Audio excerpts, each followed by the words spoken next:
Well,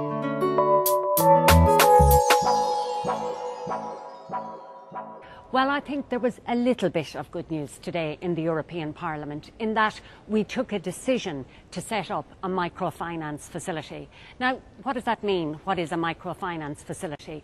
Well, it's where people, let's say, who would normally have difficulty accessing credit, those who are unemployed, who've lost their jobs, who might just have difficulty getting credit from the banks, will now be able to get microcredit to set up their own business, their own enterprise, and to get back into employment.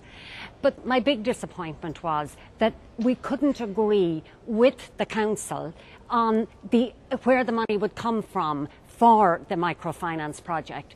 And unfortunately, I think, we had a situation where finance ministers from the different member states, some at least, would not allow the Swedish presidency to negotiate on where this money would come from. And those same finance ministers 12 months ago, when the banks were in trouble, could find billions to bail out banks.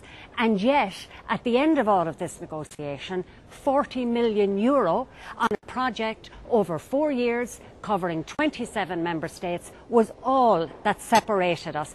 And I was really disappointed about that. But the good news is, at least we have set it up. We still have to negotiate where the money comes from. And the other thing that I'm particularly pleased about is that this money can come through a number of financial institutions, not just the normal or the high street banks. For example, credit unions can distribute this money. And I think in Ireland in particular, I am really pleased about that, because the only financial institution that was left standing in Ireland after the recent financial crisis, the only financial institution that didn't need billions to bail it out, were the credit unions. They actually have assets to the tune of approximately €14 billion. They're not for profit, they're run by their members, and they will be excellent conduits for microfinance when we finally get agreement with the Council as to where the money will come from.